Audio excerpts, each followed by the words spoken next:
a new station right now. We're at design.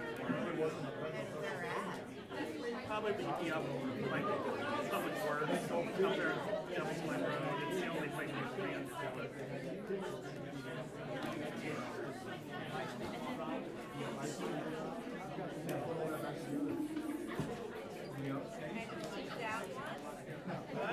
probably turn City Hall. Yeah, I mean, there's no space down there for anybody.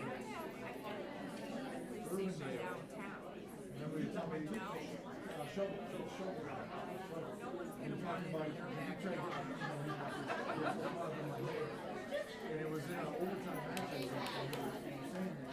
And I ended up taking that guy later. And I thought he was talking about some secret movie.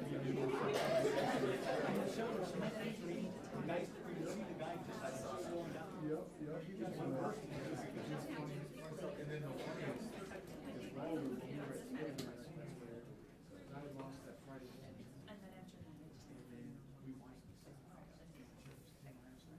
It's like you guys knew we were getting teed up to go here. So we'll get started with the district's business, and we will start with a public hearing for the VHS VMS access control upgrade. That will be open for 60 seconds, starting at 6:02.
Okay, that hearing is closed.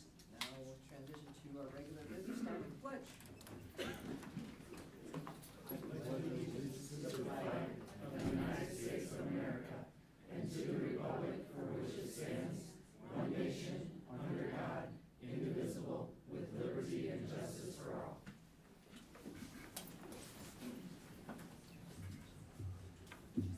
Okay, do we have a motion to approve the agenda? So, comment on that real quick. I wasn't sure what would come up before we do the agenda. There was an issue with the meeting minutes from our special Yeah, I hearing. think that comes in the consent. Oh, that's in the consent agenda? My Consent bad. agenda. I'm But sorry. the point is, if We you need to want pull it it. taken out of consent, now is the time to do so. Now is the time Yes. to do so. Okay, so what I would like to make a motion or for consideration is the item on, and I'm not sure, I should have grabbed this and had it to reference. You're fine. But on the meeting minutes from the special meeting of last Tuesday, I'd like to table that before we approve that for some discussion, if that's possible, or I don't know how we do that, or remove that from the consent agenda, so we can have. Remove it and consider it later in the meeting, and consider it in 2 weeks' time. I'd like to remove it and consider it later in today's meeting if possible. So it sounds like we need to move 5.01 to 6.07. Am I following this correct, Richard? So I don't want to speak for you, Ryan, but we Yeah. can move 5.01 to 6.07 to make it its own agenda item. To make it its own agenda item. Yeah. And then, once we have discussion. You then could we can- discuss it and then you can vote on it. Got it. Yep. So- Yes, I would like to make a motion to move it to 6.07, its own agenda item. Who made the first on the agenda? Richard, are you? I will accept that. Okay. Now we need a second. I second. Okay, perfect. All right, thank So, you. Ryan, That's just for just- I appreciate it. clarification, Ryan, you want this discussed later on and answered the questions later on today, tonight at this meeting? We're is that just correct? discussing whether the minutes are correct or not. At Yeah. 6.07. That's what the All right, that's discussion is, just whether the clarification. minutes are correct Yeah. or All right, not. thank And then you. we can discuss, and if it's not, then we can discuss what we need to do discussed outside of consent Okay. and approved. If Yeah. we're, Yes. if that's where we're at, gotcha. Okay, Okay, so the first vote is gonna be just this amendment, and then we'll get back to approving. I think we have the second, I think we can It's all vote. in It's one. all at once. All in one motion, okay. We're approving the agenda with this one change. All right. unless there's any other issues with the agenda, I was just speaking on that behalf for five, the 5.01. Okay, so, to recap, we're going to take 5.01 and make it 6.07. And are we ready to approve the agenda with roll call? Director Castro. Yes. Director Champion. Yes. Director Frickin. Yes. Director Larkin. Yes. Director Lynch. Yes. Director McGivern. Yes. Director Smithson. Yes. Motion carried 7-0. Okay, now we'll go to the present statement. This is the opportunity for the public to address this body. Please check in with the board secretary, keep your comments to 3 minutes, and please be kind and considerate in your comments addressing this group. And if anyone wants to come forward, do that now. Yes, ma'am, please state your name for the record. My name is Kelly Seifer. I am the school nurse at Paul Norton Elementary School. I want to quote the famous nurse, speaker, lawyer, and activist Rossi Williams: to do what nobody else will do in a way that nobody else can, in spite of all we go through, is to be a nurse. Nurses are often the unseen part of our education system, that is, until they are needed. Despite this endless need for us within our buildings, I feel misinformation has clouded recent decisions made. As district nurses, last week alone, we saw 2,623 students in our offices. We work tirelessly to build relationships with our students, many of whom we know almost as well as we know ourselves. Continuity of care is essential to these students' well-being. We come in early, we stay late. We respond to parent and staff requests at night and during the weekends, all because of how deeply we care. We answer calls and texts when we are out sick and at appointments to ensure whoever is being expected to care for our students, even though they are at times not trained and licensed nurses, have the support that they need. And we will do it because to us, our students deserve the best. I have personally come to work not feeling well to ensure my students are taken care of. I have not taken days off to ensure my students' safety. I have canceled my own appointments so that my students will not go without a nurse in the building. Of the 100 days we've been in school this year, we have had 25 full days and 10 half days where buildings have gone unfilled because of the lack of available nurse substitutes. That is 30% of school days we have not had full nursing coverage. Contrary to recent board meeting minutes, this shows we are not regularly able to fill these occasional absences on an as-needed basis. This leaves the members of our nursing team to cover those unfilled roles, often leaving our own buildings to go assist in another, and in doing so, leaving students at risk for injuries to not be assessed properly, medications not being given on time, and medication errors that could cost the student their life, among countless other emergencies or possibilities, given the unpredictability of our jobs, all of which have and will continue to happen without enough nurses on our team. To be misled into believing we do not need nurses would be a disservice to our students and to our community. It will prohibit essential services our students need and is based on information provided that lacks transparency. Don't we strive to do better? Isn't our goal to provide better education for our students? This requires they be healthy enough to learn. Don't we want better opportunities for all our students? This requires us to have nurses available to our students with complex medical needs. Don't we want to provide better care for our kids? This requires that each building have appropriately trained and educated staff, in that I mean nurses, to be available to all students and staff. By moving forward with what was put into motion last week, you will continue to overwork valuable staff, hinder the care provided when we cannot be in our buildings, and put students at risk for things to be missed or errors to occur which could be avoidable. I urge you to request and look in detail at information from all sources involved prior to a final decision being made. I urge you to make the health and safety of our students a priority in our district. I urge you to consider how these actions will affect not only the staff that this is happening to, but also the students that are being affected, and the message this sends to those of us who pour our hearts and souls into the care and well-being of these students. I urge you to do better. Thank you for those comments. Anyone else? Yes, ma'am. Please state your name for the record. Hi, my name is Jordan Drain. I'm the school nurse at Mark Twain Elementary. I'm here today to voice my concerns about the special meeting that took place last week in regards to nursing personnel. I am sick over what took place last week. The nursing department was not and has yet to be consulted over any solutions to having an extra nurse. We are essentially in the dark and have no idea what this means for the future of our department. As you hopefully know, or will find out later this evening, one of our elementary nurses is slated to retire at the end of the school year, meaning we would have a vacancy that will need to be filled. With an extra nurse, this would be a great opportunity to train an incoming nurse so their year starts off successfully. School nursing is more than ice packs and Band-Aids. This school year, I have already had 8,441 health office visits. We are only a few weeks into the second semester. Each day I tend to a variety of needs: medication administration, first aid for injuries, ensuring that all students with any chronic health conditions such as asthma, diabetes, and epilepsy receive proper treatment so they can stay in school and receive an education. It is hard when a school nurse is absent, but sick happens. We have to take care of ourselves to take care of others. We have personal days, sick days, and non-critical days. But when we take time off, it tends to put extra stress on our main office staff, teachers, and other district nurses because we do not have a permanent nurse sub. In fact, last week there were 2 notable no-nurse days in our district.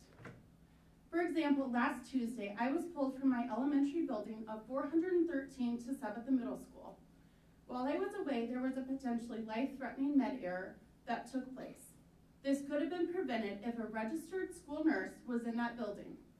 Last Friday, we had 2 elementary schools uncovered because we do not have a permanent sub nurse. I have many questions and concerns about the proposed plan for addressing our district having this extra nurse. Why are we laying a nurse off? Why are we paying off a staff member who is beyond willing to work? How is this fiscally responsible? Why don't we utilize this extra nurse in a productive manner? Why can't we use this extra nurse at Edison or throughout the district?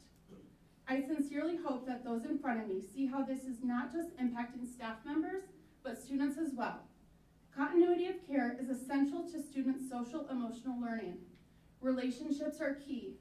Putting a 5th nurse into the middle school is not the best plan. Thank you for your time. Okay, thank you. Anyone else? All right, having heard nothing else, we'll transition to board shared communication. Director Lynch, go first. Nothing to share. Nothing to share. Director Frecking. Yeah. Okay. Last week, myself and Director Larkin visited with we took a CTE tour up at the high school with Christy Kleppe and Haley Hoyt, who is the Career Readiness Coordinator. And we got to walk around and see all the classrooms and actually go in and see what they're doing.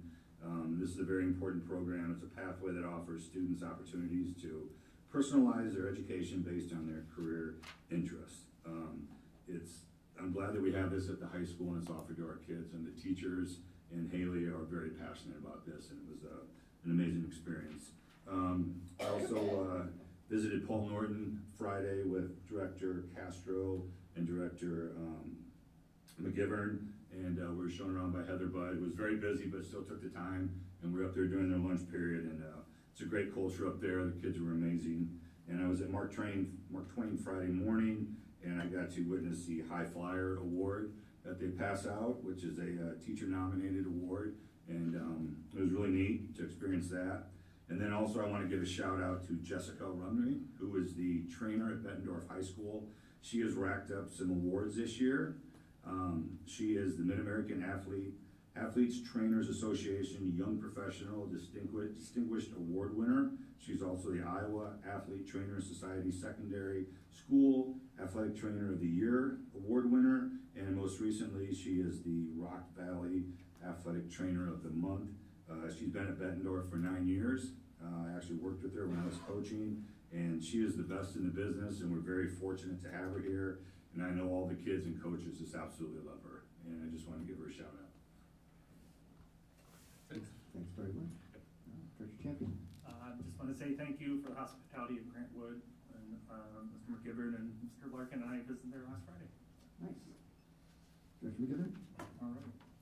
Yeah, I just want to echo what was already said. I'm slowly getting my way to all the different schools and appreciate the hospitality, getting to know the kids. There's no lack of energy in the lunchroom, that's for sure. And I promise not to be too much of a distraction in there. Paul Norton was a little near and dear to my heart, being that I have a first and a third grader there, so that was a lot of fun. And I, you know, if any kids happen to be listening to this, or parents, I may do some card tricks or a ring trick when I'm going around and talking to kids, which is pretty fun. And if a teacher needs some you know, some help or whatever, I'd come in and do some card tricks if you need to. That's like my little thing on the side. But no, that's been great. I wanted to give a shout out to any and all people that any of that was involved. Sunday we had our 3rd through 8th grade district tournament at the Bettendorf High School. And I know there's a lot of individuals that volunteer their time, and I'm sure there's a lot of staff that get the facilities ready for that. It was a huge tournament, and it was just, you know, it's great that we can host something like that. So to any and all that were involved with that, thank you very much. That was I think it went off really well. But other than that, thank you. All right, Director Smithson? Yep, I was able to attend part of the, is it on the River Bend? Yeah, Rhythm on the River Bend show choir competition on Saturday. Our facilities were utilized by hundreds and hundreds of people that day. It was so well organized, and the talent both in our show choirs and the show choirs that were competing was amazing. If you ever get a chance to go see those, you should definitely go see those. That's a lot of work that people and volunteers put in. Those are amazing. Those kids are so talented, so talented. And I want to shout out to the seniors who are sitting in front of me that made it amazing to watch, because while they weren't competing, they had such amazing things to say about every other group. So we should be really proud of our show choir students and the way they put themselves out into the community, and the models they are for other people, and how to be good audience members and good participants. Mr. Weiss? Thank you. I don't know how to take that. Just echoing about the visit to Paul Norton and Ryan, the super magician. He did a little card trick for a kid, and the kid was just amazed and dumbfounded at what Ryan did. So just a word of caution, if Ryan wants to do a card trick and there's money involved, hold on to your wallet, because you're going to lose. Okay, he's just excellent at his card tricks. But also I was able to attend the robotics competition at Pleasant Valley last Saturday, and it was just amazing how talented those kids are, and it kind of fits in with our theme of science, technology, engineering, and math. Those kids really put in a lot of time, and the skills that they did with those robots were just amazing, and just the amount of spirit in the stands. It was like Bettendorf and PV in the final game to go to the state tournament. There was a lot of cheering and emotion involved in that, so it was just great to see, and those kids deserve a lot of credit, and I was just glad I went to see those kids and how well they performed. All right, thank you. Okay, I've been in this job about 3 months now, and I want to give this body, the public, a little commentary view from the president. Some comments about civil discourse and non-public figures. Recently, one of our staff had some attacks on social media and questioning the execution of their duties. For anyone that does those type of things, your message is not well served by those type of commentary. And if that is your message, you alienate those that may even be in support of what you're trying to say when you go after non-public public figures in that type of situation. And I've spoken to our staff member that had to endure that, and let them know that this body is 100% in support of in the execution of their duties. And I want all our teachers and staff to know, especially those in leadership positions, that this body will support them with vigor in this type of environment. I want all our staff to be confident and decisive in the execution of their jobs. Next topic, morale, well-being, and culture. As many of you know, many of us are out school members in school visits, and I've been fortunate to have been just about every school, and the daily functions of our district are being completed at a high level. And we run an impressive operation here. If you think about when the alarm gets turned on early in the morning to when the alarm gets turned off and then back on, there's only a couple hours a day where the buildings are idle. We have a lot of functions going on, and to pull that off requires everybody to be very well engaged. And as we've heard earlier, hard jobs. You all do a lot of hard jobs out there. So we're a good organization, and we want to go to be a great organization. Good to great. It's also a business book. And we've heard from many of our staff, people are frustrated. And believe me, we hear those sentiments. In an organization this large, any organization that is this large or bigger, there's going to be frustrations, particularly on communications up and down the chain of command. Okay? And in many ways, the communications work quite well. If you look at how we put word out when schools are delayed, or if they're weekly newsletters, we do put out communications can well.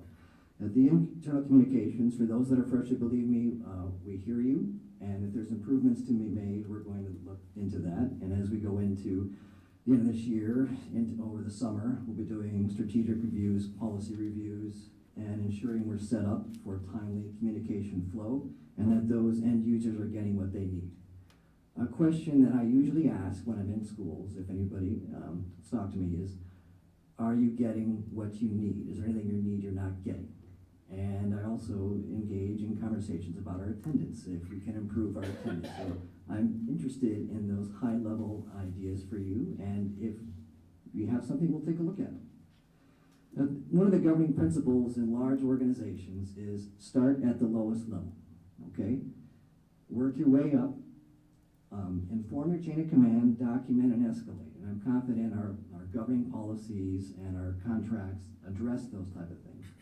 Now, if you are a whistleblower and you have something immediate that is illegal or immoral, certainly let this body know, and we will convene an immediate meeting and look into it. Okay. But also on our school visits, there's some dissenting opinion about that. We are only there to offer morale and be interested in what you're doing every day. And I've said from the beginning, I believe our police and teachers are on the front line of our social fabric, asked to do hard jobs, make many decisions every day. And if we can offer them just a little bit of support and interest in their jobs, we want to do that. But we're not there to go in a classroom. We're not really there to find things wrong. If I've been gracious, had some gracious invitations, if we're invited in, you can show me some of the many exciting things that you're doing. But mostly it's just a lunch visit with the kids and to show our interest in the daily routine of your jobs. Okay, good to great. It's a state of mind, it's a daily discipline. It's subtle improvements each day in the execution of our duties. And also it plays into culture. So as we finish this year, we'll be looking at our retention numbers. If our people are moving on because they have other opportunities, we want to support that. But if our people are moving on because we don't have a supportive culture, that's something I really want to get into. I want us to have a district, a place for people to work where they feel valued, they feel they're listened to, and our culture is very important for this body to improve if we can. And I really want a vibrant place that people come to work and can enjoy themselves. And if we have places to improve, we'll look into that. And that's going to be our journey of good to great. So we're very appreciative of the work that everybody does. It is a hard job. It gets harder all the time to keep these kids interested and motivated, and we are aware of that, and we're here to support you in the execution of those duties. Okay, I've talked enough there, and we'll transition to the superintendent's report. Thank you, President Larkin, for those comments. I want to start with it's School Counseling Week. So in honor of the National School Counseling Week, I want to thank our outstanding school counselors and social work team for all that they do every day, for continually going above and beyond and supporting our students and their colleagues in the work that they do. Thank you, as Director Smithson and others commented about Rhythm on the River Bend. It was this past weekend, and if anyone drove by, there were cars everywhere, people everywhere. It is Having been able to attend that event on multiple years, it is quite a production that takes a lot of people, not only in the front scenes, but behind the scenes to make it happen. And I know a lot of staff spend a lot of their time this weekend so that students have the opportunity to compete and participate in something that is a passion of theirs. So thank you to all that staff and their volunteers for making it such a successful event this weekend. STEAM Expo, we are just about a month away from the event on Saturday, March 2nd, so mark your calendars. It's at Bettendorf Middle School. There's a lot going on that weekend, so you'll be able to move around and see a lot of things. So we're looking forward to that event. I also want to give a huge shout out to our bus drivers. So they were just in last week for 2 days of training in crisis prevention intervention. So a lot of our staff, especially special education staff, certified and classified, go through that training, but our bus drivers were here, and the energy in the room, I had the opportunity to come in and watch a little bit. They were excited to be here. They felt it was extremely valuable learning de-escalation strategies and other strategies. So it was wonderful to have our entire transportation team and our amazing supervisor, Tim Misek, there to learn from Sarah Harris in that.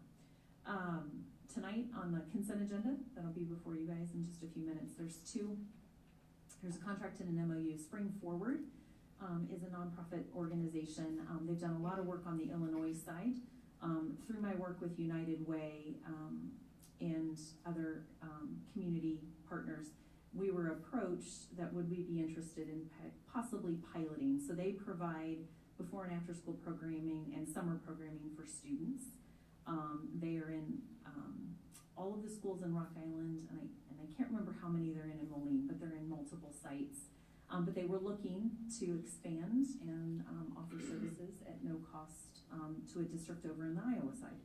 So I was contacted and asked if we'd be interested. And so our curriculum director and myself had a meeting with their executive director about a month or so ago, after the holidays, about piloting a summer school program for up to 50 students, students in elementary school in our district. We're still, with your approval tonight in the consent agenda, we'll be able to start the planning for that. We're already looking at where will extended school year be for our students with special needs, and where would we want to hold this program. So it's up to 50 students. They don't all have to be from the same school site, but we know that our funding for summer school, there is not dedicated funding for that. So it's a tremendous opportunity. We need to essentially provide the physical space for them, and they do all the hiring. They first recruit from our staff to see if there's people interested in the district that may already know the students, that know our district, know our programming. And the program is an all-day program. The morning is concentrated on some intervention type of work, and then in the afternoon is more just activity-based, social kind of pieces, and there are field trips included in this. So students who might not otherwise get to go to places have the opportunity to go on field trips with peers. So we think it is a tremendous opportunity in our district. And then we're already starting conversations around what does before and after school programming look like next year. So we know our 21st Century grant at Neil Armstrong is coming to a conclusion, and we want to make sure there's continued opportunity there for after school. And we've been, as some of our returning board members know, we've been trying to work with the Y to provide before and after school at Mark Twain. Just as with many organizations out there, finding staff continues to be a challenge. So we haven't been able to get that off the ground. So we're actually also having some conversations with the Boys and Girls Club. What could that look like, maybe to use them as a community partner for some programming. So we're excited about this opportunity with Spring Forward. I think it's a pilot for the summer. I think is a great place to start. And so that will be before you tonight. And then there is a contract for Vista software. I had a couple questions come in about that. Essentially, we use Vista for all of our it's our financial software for the district. The district's used it for many, many years.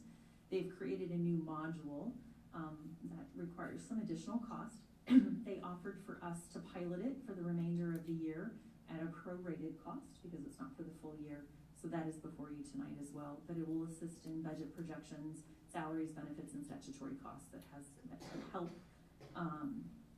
create some more efficiency, and so that staff in that department maybe get things done faster and with all the amount of work that are on their plates. And then today, Mr. Pratt and I had the opportunity with Carrie from Bray Architects to visit with the middle school team at their staff meeting this afternoon as the next step from our board development workshop a few weeks ago, where we looked at those, or from the board meeting, where we looked at the preliminary conceptual designs for some potential work at Bettendorf Middle School. So we received, Kurt walked them through the three designs that you all had the opportunity to look at. Took questions, answered as many as we could now, and told staff that some of those questions obviously will come as we get further in the design process. And then Bray worked with the district to develop a survey, and that survey should be going out to staff no later than Friday to garner some additional quantitative feedback on the BMS designs. So Kurt and I thank Alan for letting us come in and be a part of his staff meeting, and want to thank the staff over at middle school for their input, their engagement, and the questions that they asked today. So thank you. All right, 4.04 BEA report.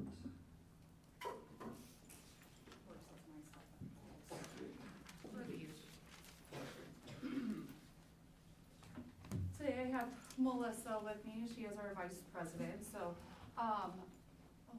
yes, usually our pictures are up there. I was trying to update them.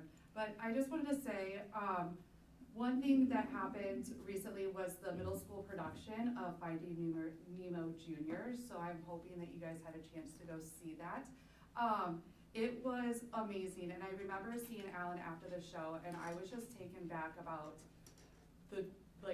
everything that went into it. I don't know if you guys had a chance to see it, but there was 3 showings, and it was just phenomenal, and I was just taken back. So the dedication from the staff who poured their time and passion into that, I thank you, because that was, what a show was that.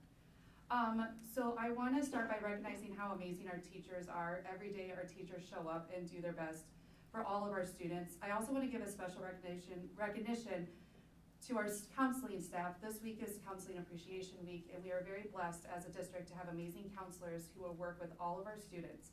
Next month, we will be highlighting them with pictures. And while we thank our counselors, I want to take a moment to acknowledge the solidarity, positivity, and support that our nurses have demonstrated in the recent weeks. Our team personally hear you, and we thank you. Sorry, Celeste, that must be the old one, so there we go.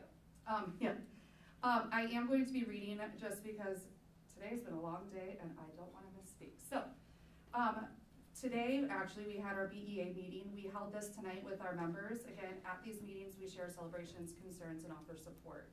And to reiterate the message, we ensure our members follow proper chain of command and that those conversations are to be documented, and we demonstrate that and we model that. February roundtable, we will be holding this upcoming Tuesday.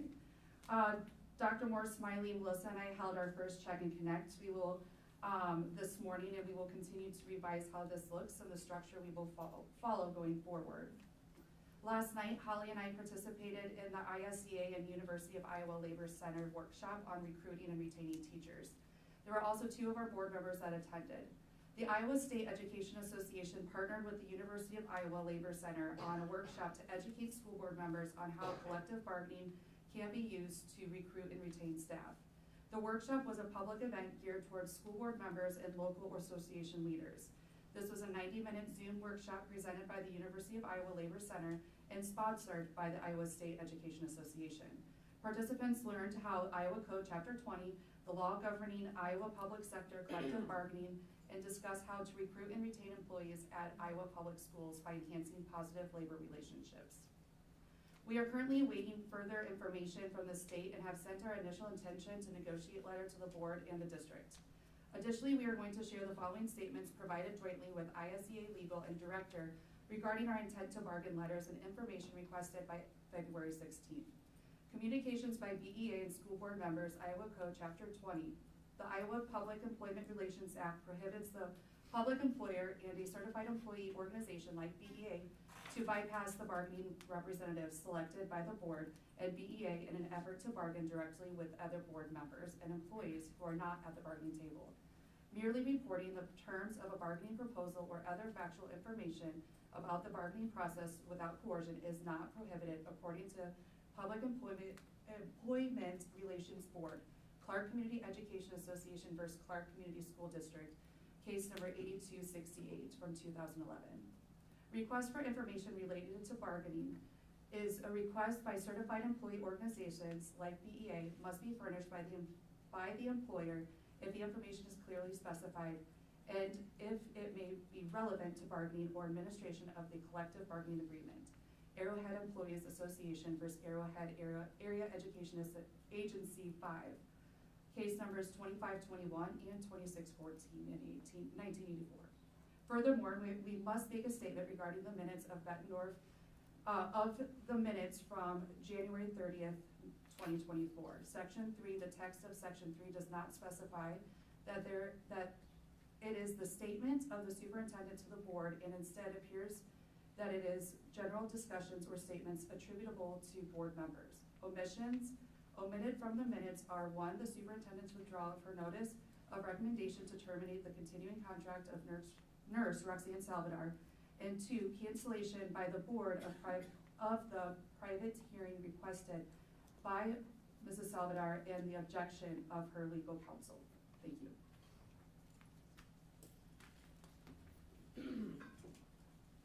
Thank you for those comments. I was one of the ones that attended the Zoom, and I found particularly the history portion of the collective bargaining very interesting. All right, now we'll go into the BESA report. 105.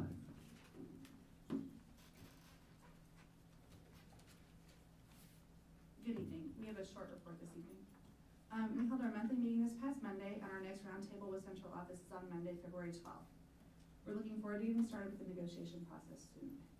We want to wish all the school counselors district-wide a happy National School Counseling Week. Let's jump straight into our shout-outs.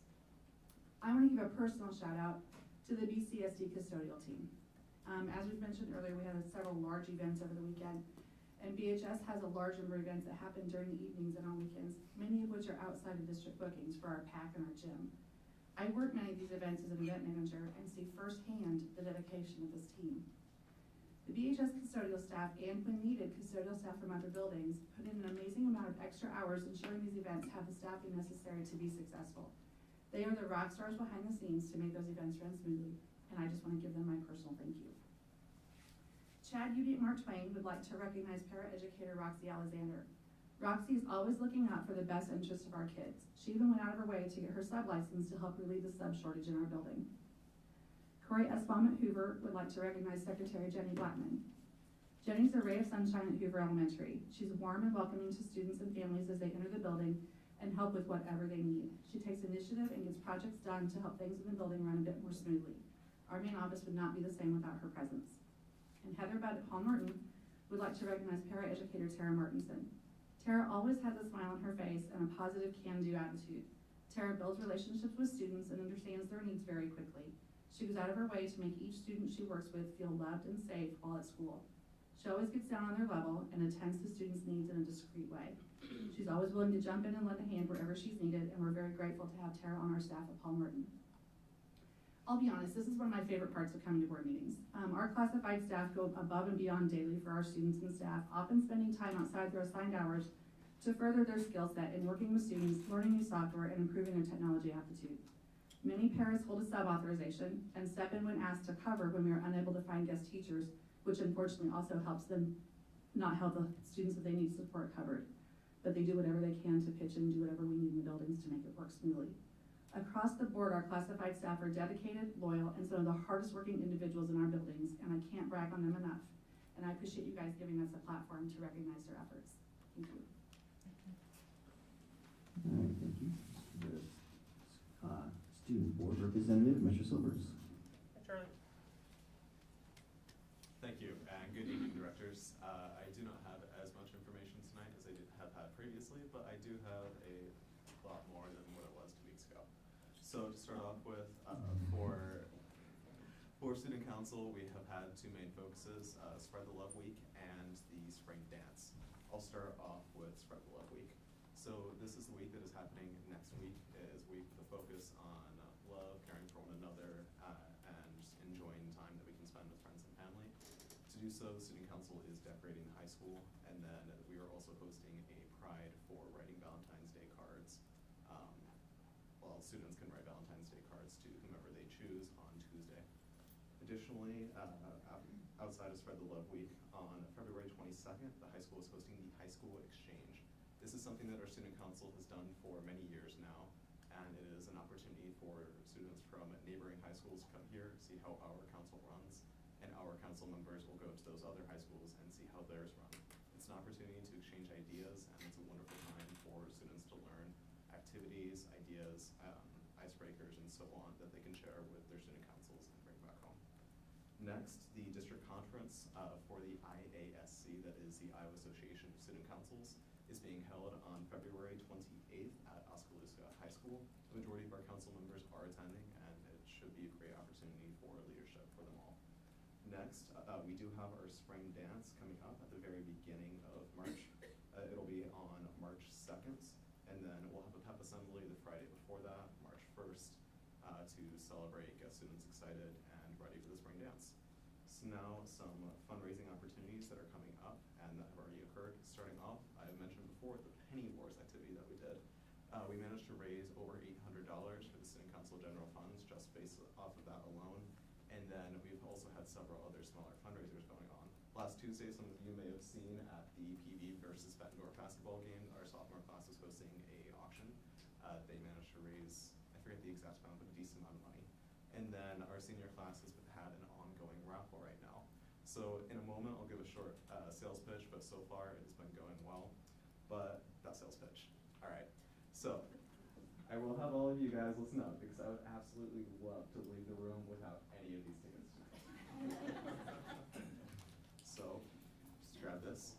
Now, many of us, we spend a lot of time sitting at home, in the office, and in between in our car. You may have all noticed that these chairs are not the most comfortable, and you may be jealous of the directors in front of you, nice office chairs. So what if I told you that you could get a branded Bettendorf plush office chair? This is a $900 Sears chair, and these raffle tickets are only $10. We've printed off 300 of these raffle tickets, and so far, I'd say we have sold about 100 of them. So for those of you who are good at math, you may realize, hey, I can actually win this thing. It's not a lot. But what is there to this about this office chair? Well, one, it has Bett embroidered on the headrest. It's hard to show from this picture, but for those of you with good eyesight, you can see the general chair. And then it has Bett in embroidery on top of it. Additionally, along the sides, it says Go Bulldogs, and so you can easily show off your district pride. And now I know that there are some people in here who are not having children that are currently in the district, and if that's the case, it's okay. You can still buy a ticket and give the show to your friends if you win.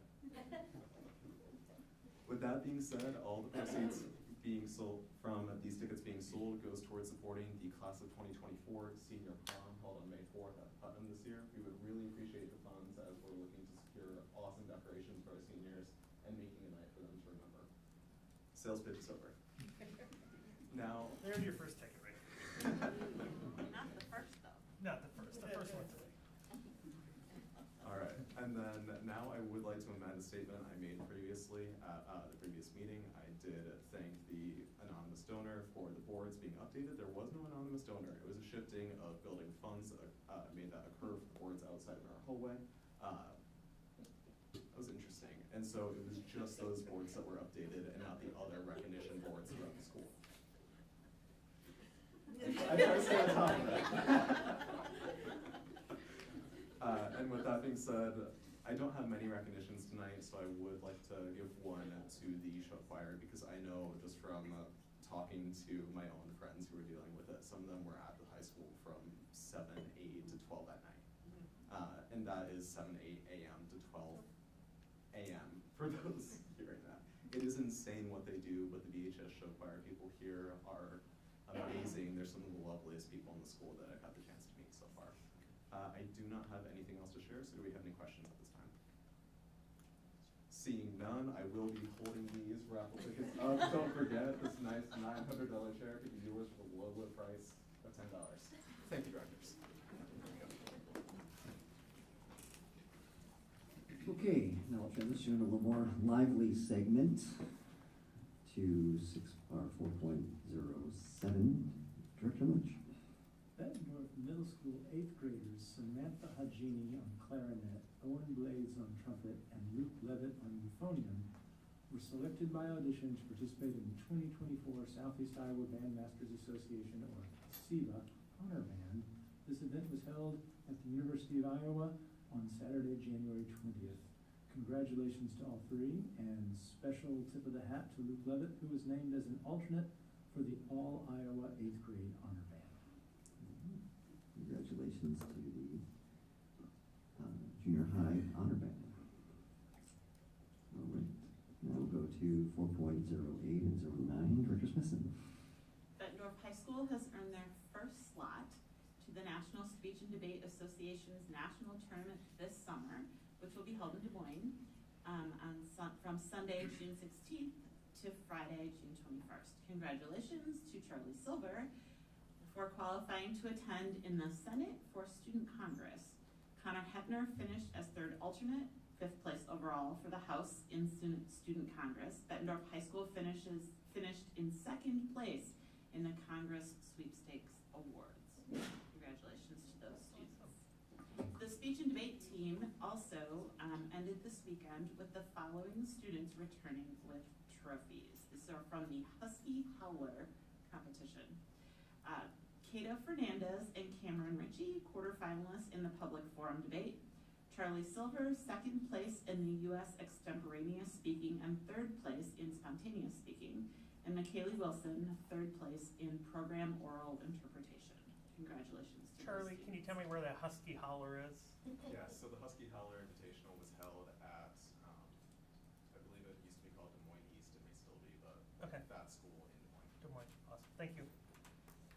All right, 4.10. Congratulations to the following Future Business Leaders of America members for their success at the District Leadership Conference.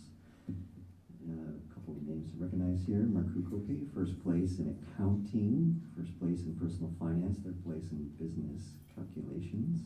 Charlie Silver, 1st place in economics, 1st place in sales presentation. Obviously, we're seeing some of that played out. Just make no parlay here, just keeping the goodwill going. Serena Ale, 1st place in human resources. Winston Shaner, 1st place in marketing. Mateo Trochet, 1st place in intro to public speaking. Maya Miller, 3rd place in sales presentation. Delaney Sullivan and Surya Ala, 1st place digital video production. Congratulations to all of them. Now to the robotics, Director Franklin. The Bettendorf High School FTC robotics team competed at their regional league tournament on Saturday, January 27th at Pleasant Valley High School. TopBot, which is a brand new team, was the 2nd place Alliance captain and received a superior execution and industrial design of their robot. Bett won the Innovative Award for mastering creativity and ingenuity in solving robot problems with custom solutions. Both teams now advance to the state FTC tournament on March 2nd in Corville. Good luck to them. I was at that over there Saturday, and it was really it was a great time. How competitive they were, and those guys got it going on. I'm really impressed with them. The paper airplane shooter on the robots is impressive. Okay, wrestling, Director McGivern. All right. I'm going to go off the cuff just a little bit because this is near and dear to my heart. So I want to give a shout out to all our boys and girls wrestlers throughout the high school. You're in a tough sport. So a shout out to everyone that's out there participating and competing. But specifically, right now, talking about our BHS girls wrestling got to compete at state. And so congratulations to the state qualifiers. Olivia Hernandez, Emily C., Taylor Streif, Nessa Salmani, Hannah Rogers, Lexi Peterson, Morgan Streif, and Izzy Giza. And then a special congratulations to the girls wrestling team, the place winners that were there. Taylor Streif was 8th place. Olivia Hernandez got 7th place. Morgan Streif got 6th, Lexi Peterson got 5th, and Hannah Rogers got 3rd. So a huge congratulations. It's a tough tournament and a tough sport, so big kudos. And then for the boys wrestling, Again, congratulations to our high school team. I happen to have been following that tournament, and it was very exciting. We are now 3-time defending MAC champs, and one of our wrestlers, Jace Luna, received his 150th win, which is super tough. And I believe, and somebody can correct me later if I got this wrong, but I believe out of 14 weights, 13 of our wrestlers placed 3rd or better in that tournament. So congratulations to them. Also, congratulations, they competed over the weekend in Iowa City in the state dual tournament. They placed 2nd place. And they do have this weekend, I mentioned that the district tournament for 3rd through 8th, well, we also host the high school district tournament at Bettendorf, which I believe is this Saturday coming up. So encourage folks, if you're wrestling fans, go out there and watch it. If you're not, go out and watch it because it's exciting stuff. And so good luck to all of them this Saturday. Thanks. All right, and swim team, Director Castro. Congratulations to the boys swim team for the 3rd place finish at the Butte Districts on Saturday. State qualifiers include Kiefer Romer, son of a former outstanding Bettendorf wrestler as well, Hudson Weaver, Mateo Serma, Ricky Zilmer, Jacob Midvalski, Trey Gross, Nick Schmidt, Oscar Schmidt, and Gage Rath. Congratulations, guys. Thank you. It's immensely impressive. It's thrilling for us to get to recognize these folks, and this is a direct correlation of all the hard work of our teachers and staff putting this together. It's guys at the bus bar making sure the transportation is there, the infrastructure, keep the pool going. There is a tremendous amount of behind-the-scenes effort to deliver success for these students and kids, and thank you for all the supporting actors out there to deliver these results. So start with the end in mind, and here we have a great result. Thank you very much. All right, now we'll move into the consent agenda. Do we have a motion? So moved. To approve it. To approve it? I just wanted noted that obviously the 5.01's been removed as its own item. Correct. Agreed. So we'll be starting at 5.02 for the consent agenda. Do we have a second? Second. Okay, roll call. Director Champion? Yes. Director Frecking? Yes. Director Larkin? Yes. Director Lynch? Yes. Director McGivern? Yes? Director Smithson? Yes. Director Castro? Yes. Motion carried 7-0. All right. Transiting 6.01, discussion of legislative updates. So you all had indicated at our last meeting that you would like to have a standing agenda item, so that if there was anybody wanting to discuss or ask questions in regards to current legislation, especially that might impact the work we do in the schools. I have invited tonight Kim Hoffman and Shane Williams, who are with the AEA. Kim oversees special education services in the AEA, and Shane oversees all the educational services. And with them up here is our district support administrator, Alicia Christensen, who works closely with building leaders and teams, as well as district office administration. So what they're handing out to you are all the programs and services that the AEA provides here in Mississippi Bend. You also have in your folders tonight a colored document that is titled Impact of Proposed Removal of AEA Services. So as some of you brought up last time, and we had some public comment at the last board meeting around the potential impact negatively on districts if AEA services were to be discontinued or in the format that they are. You can see some of this document. Thank you to our AEA team. I know it took a team effort over there. I met with Shane and Kim yesterday. There were a lot of people that were involved in putting this document together, but it really outlines the financial impact if the bill in its current state were to be passed.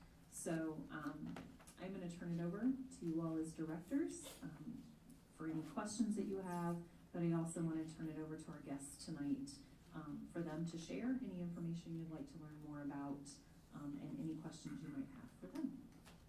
So Shane, Kim, and Alicia, thank you not only for being here tonight and taking time away from your families, because I know some of you travel a little bit to be here, But thank you for the work that you do to support our teams out there, our administrators, teachers, and support staff, each and every day.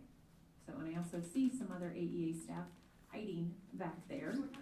So thank you to all of you for what you do at our buildings to help our staff, support children and educate them. So just a little context and give you a minute there to look through the booklet. So background for us, we are a mission-driven organization, exactly like Bettendorf Community School District, and our success is predicated on two things, relationships and expertise. And we pride ourselves on forming strong relationships with students, families, teachers, building and district leaders. Without a strong relationship, it doesn't matter how smart you are and how many answers you have, you're not going to be an effective organization. Likewise, if you don't have expertise, if you don't bring value to the equation, it doesn't matter how good your relationship is. If you don't have something to add that's going to improve the lives of children, school districts are not going to tap into your resources. We pride ourselves on really valuing both of those pieces, the relationships as well as the expertise. And we couldn't do it without strong school boards, strong leaders like Superintendent Morris, your district leaders, your building level leaders, your teachers, your nurses, all the people that are serving kids every single day in your classrooms and in your community. And most people don't know what we do unless you've had a child maybe that has been served by special education or has an IEP. In the general public, and it really isn't aware of what we do every single day. But I can tell you that the effect we have is transformative on children's lives. We have a couple of SLPs in the back, speech language pathologists. Let me tell you a little bit about what they do, and then we're going to go into more details. So it just so happens that one of the SLPs in the back room served my child when he was growing up. And my child had a significant language delay, and from the time he was 2, we had in-home care from a speech language pathologist providing services to ensure that he was on a growth trajectory and would be able to communicate effectively with his families. And I can tell you there's not much more frustrating for a young child than to not be able to have people understand what you're saying.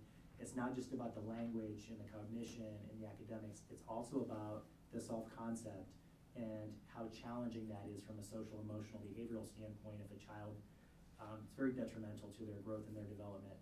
That's just one small sample of what we did.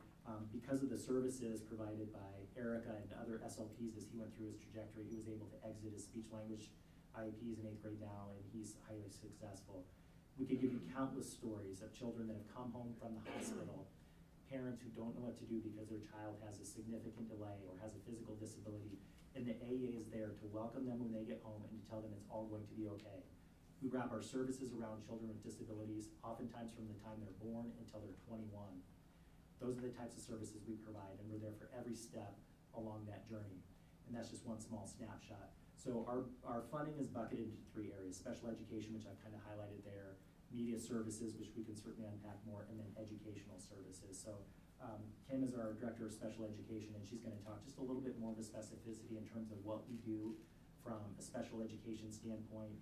I'll talk a little bit about media and ed services, and then we really want to engage in some dialogue with the board about questions you might have and what you might be hearing, so that we can help answer those questions.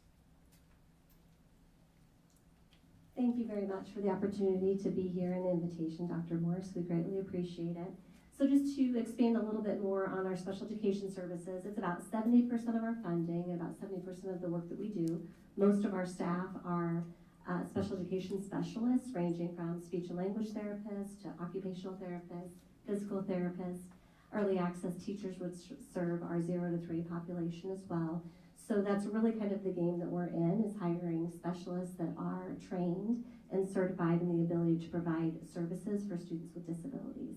If you think about special education in this book here, which Shane will refer to for you later as well, you can see the 3 buckets, and you can read through and see the variety of services that are offered in each one of those buckets. If I boil special education down and really look at 3 different areas, our main function and federal responsibility that the state gives us, that we then support in school districts, is to evaluate and identify students that are eligible for special education services. So we have staff that are assigned to your buildings on a daily basis. Each one of your buildings has coverage from an educational consultant to a school social worker to a school psychologist. And they not only work in their identified buildings within the district, but they also work together as a team. So they can be flexible and move their services around based on what your students and your buildings are needing. And their primary role is to help your teachers to problem solve students, to determine what students might be eligible. If students aren't making progress, they're part of that problem solving team. How do we help support that student and ensure they get the appropriate services they need to be successful within their educational environment? Another bucket of our services is what we refer to as direct services. So those would be speech and language services, physical therapy, occupational therapy. Those are specialists that daily work with individual students or small groups of students that work on specific goals within their IEP. So that might be an articulation goal or a language goal, or they might be supporting a reading goal in one of your preschool classrooms, or a student that is experiencing some reading difficulties. So they're very fluid in what that looks like, but we have a team of those individuals that are also assigned to each one of your buildings. They carry a caseload of students, and they are part of that student's educational team to help them make progress. The third area that I would bucket a lot of our services in are what we call on-demand services. Because we hire a large number of these specialists, we're able to be very flexible and responsive in assigning those services. So one of the benefits of that is we're able to create some specialty teams. So one specialty team that every district, all 21, have access to is what we call the Challenge Behavior Team or Autism Resource Team. So if you have a student in your district that's really experiencing some difficulties, displaying some aggressive behavior, we have highly trained professionals, a team of them that can, again, come in and partner with your teachers, your building leaders, and work together to figure out how do we problem solve that student and ensure that they are successful within their environment and that the students around them and the learning environment are also successful. So that would be an example. Another example would be dispute resolution. So there are times when we are not always on the same page with a parent, with the school district, and with the AA, and so we really need to work together to mediate and problem solve those. Alicia, maybe they're cutting me off, so my time up. If you start hearing music and Right? Do you want to do a little dance? I can walk over there if you want me to. Yeah, that'd be great. Okay, we'll be flexible. See, flexibility is the name of the game. So when we think, I'm just going to sit down, actually.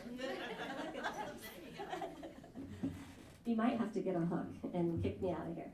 So when we think about this dispute resolution, Alicia, who's the district support administrator, she is the main contact for that. She works with Karen Allison, Dr. Morse, your building leaders, IEP teams to really work through where's the parent at and their concerns, where are we at as a building, what does the student need, that drives all of our decisions, and then how do we work through that so that the entire team, including the parent, can feel like we're wrapping our arms around the student to make sure that we have a successful plan moving forward.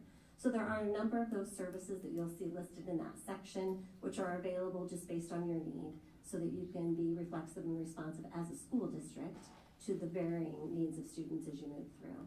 I'll go ahead and touch on the one-pager for special education services just to give you some context there, and then I'll pass it back to Shane. So on the special education component, you can see there are a list of positions. Those are the specialists that I referred to. There's also a full-time equivalent that you'll see on the right hand of that column. And that is currently, at this moment in time, or actually about a week ago, the amount of FTE that we have dedicated to Bettendorf and the variety of your schools based on your student needs. You can see many of those are not full numbers. They're not all a 1.0 or a full person. There's a lot of fractions within there. Again, that's one of the benefits of the AA system, is that idea of economy of scale, that right now at this moment you might only need a 0.4 audiologist, but as your needs of your student and your population increases or decreases, that amount of FTE that you need to meet that requirement would shift, and we are able to move that around again to support your individual district needs and what that looks like moving forward. So that FTE there is just to give you a snapshot of the variety of services that the AA is providing, kind of what the amount of those services are.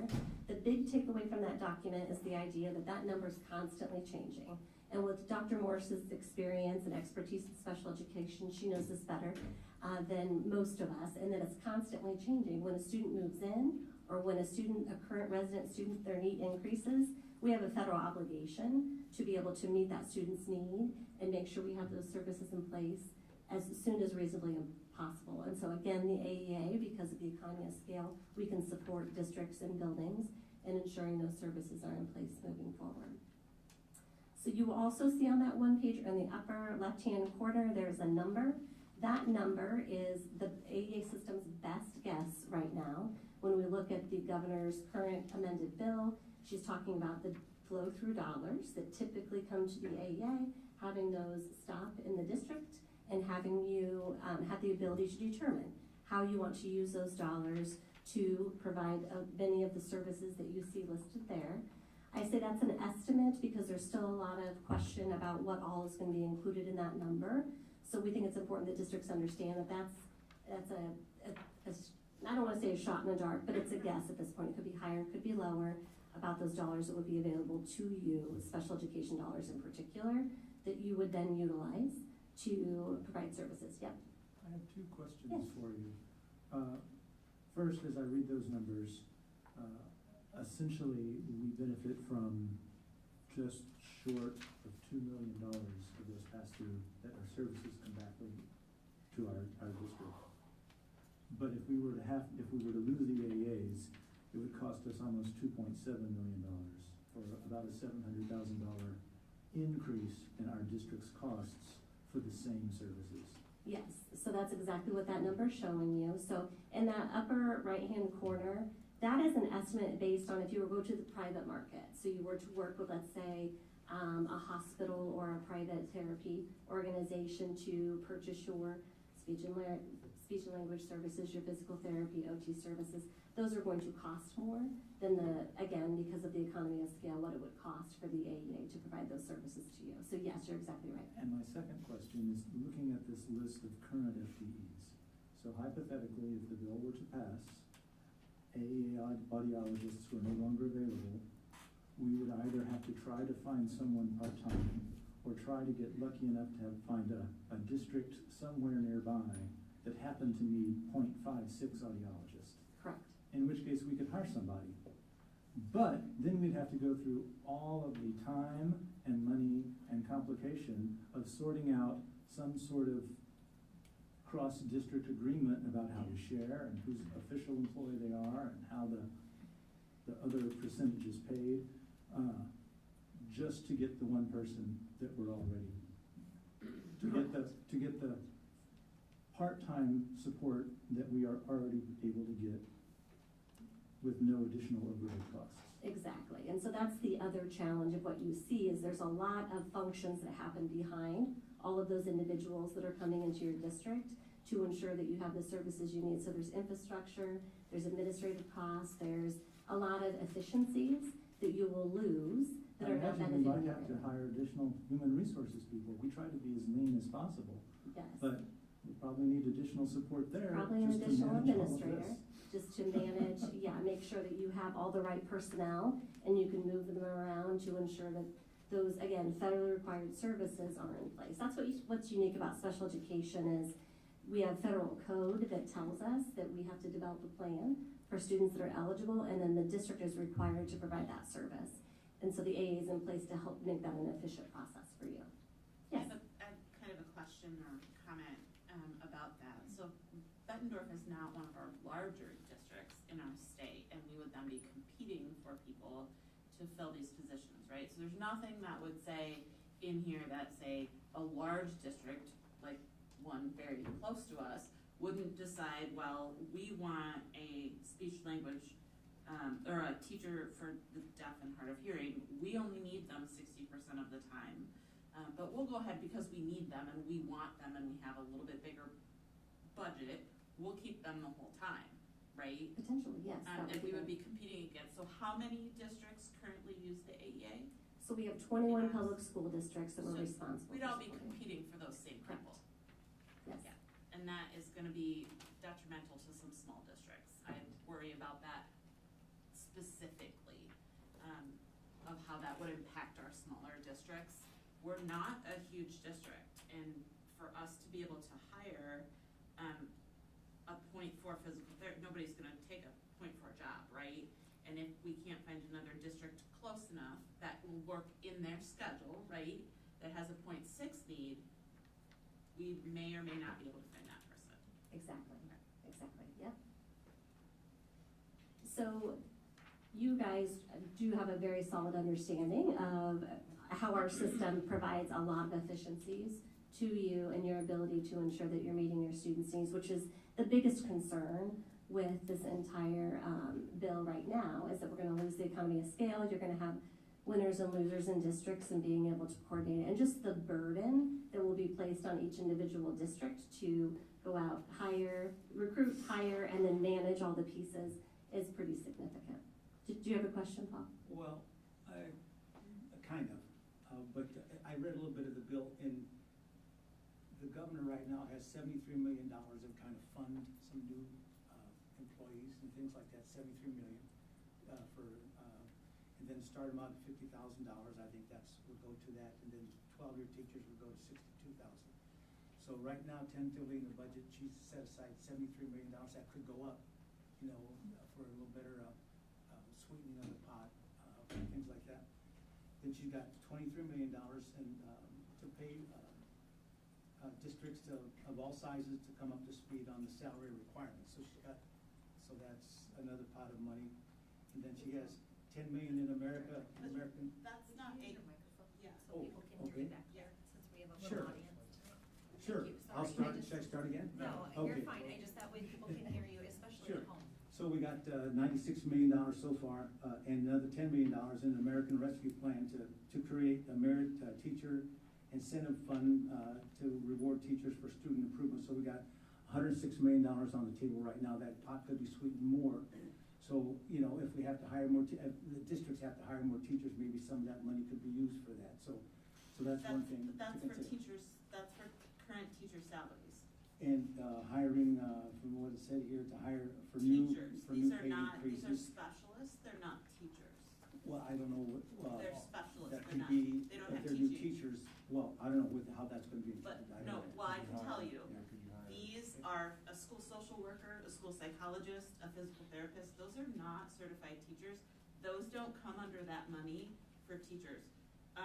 That, I think, is my understanding, that is one of the amendments that has been proposed, right, to move that away. I think all the advocates for the AA system, because those bills are together, Paul, you're exactly right, and I think all of the educators right now would like to see those separated, because I think we all support teachers having an increase of pay and paying them for the amazing work that they're doing, and it's really unfortunate that they're so connected right Yeah, now. that's just one of the things I think that goes to hiring people, so that's. Yeah, that's But what I was curious though, too. That money can be used for teachers only. These are not teachers. So All of these positions, this Yeah. $2 million worth of I guess positions I'd like that we some, have. I guess some official clarification on I- if the thought process was to use some of that, not only just for teachers, but to utilize specialty teachers. No, they've to fill those specified that roles. it is for teachers only. We cannot use it for I this. think the thought process was to put something good in a bad bill so it gets Exactly passed, right. but that's just my opinion. Yeah. So, good, okay, thank you. Yes, And then thank you. secondly, thank you for this, this information. I Absolutely. think it's really time that the AEA put out some of this kind of information. Yes, it's also linked on our website if you guys would like a virtual copy as well. The reason I say that is because I keep a lot of things for posterity and things. And the last kind of program I have like that is from the Mississippi Bend Area Education Agency from 2005, 2006. So There's it's been kind of a time. lack of transparency from the AEAs to school districts about the kind of services they provide, et cetera. So I think that would help. The more transparent you folks are to the districts, the better off the better the receptive attitudes would be towards these things. So the transparency, I think, is something for you folks. And then I have the profile of services from 2004 that listed a lot of things in numbers of teachers involved in different kinds of things, different programs you had. That kind of data and these kinds of explanations, I think really help. Yeah, Okay, so absolutely. just for an information, and if I didn't keep all this stuff, my office would double in square footage. But I keep a lot of things, okay?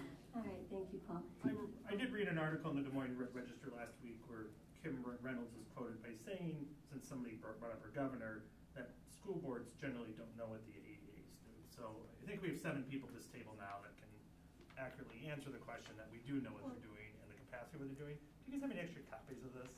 There's one person I'd like to mail one to. Absolutely. Thank you. Yes.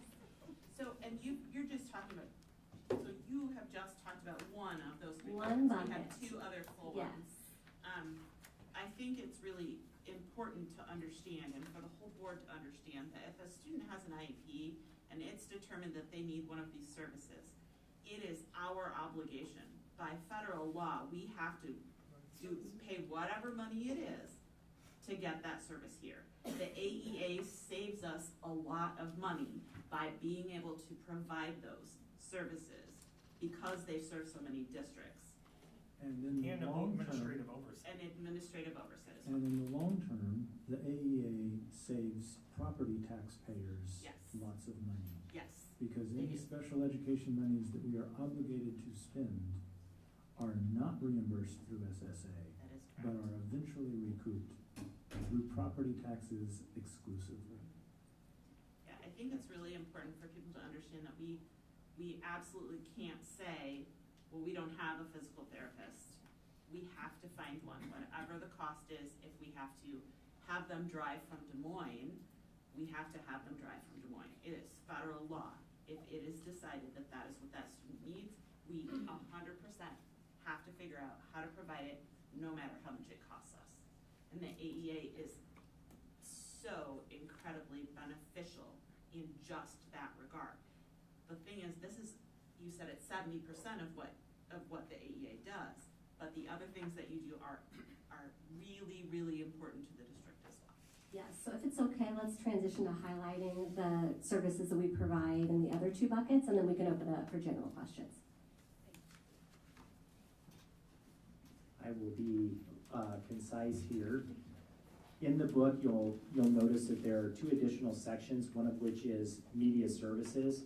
And just to highlight a couple of those, something that we do as AEA, so for example, you have media specialists, you have counselors in your organization, you have leaders, but you may not have a big enough group of them to get together to collaborate, to engage in high quality professional development. But what we can do, because we have 21 districts, we can bring those folks together, bring in world-class trainers to work with your counselors. We have a counselor academy that about 120 people attend. We have a media academy that has about 60 teacher librarians attend. We have a Leading for Impact where about 109 principals come together. We can provide those services that would be far more expensive if each district did that on their own.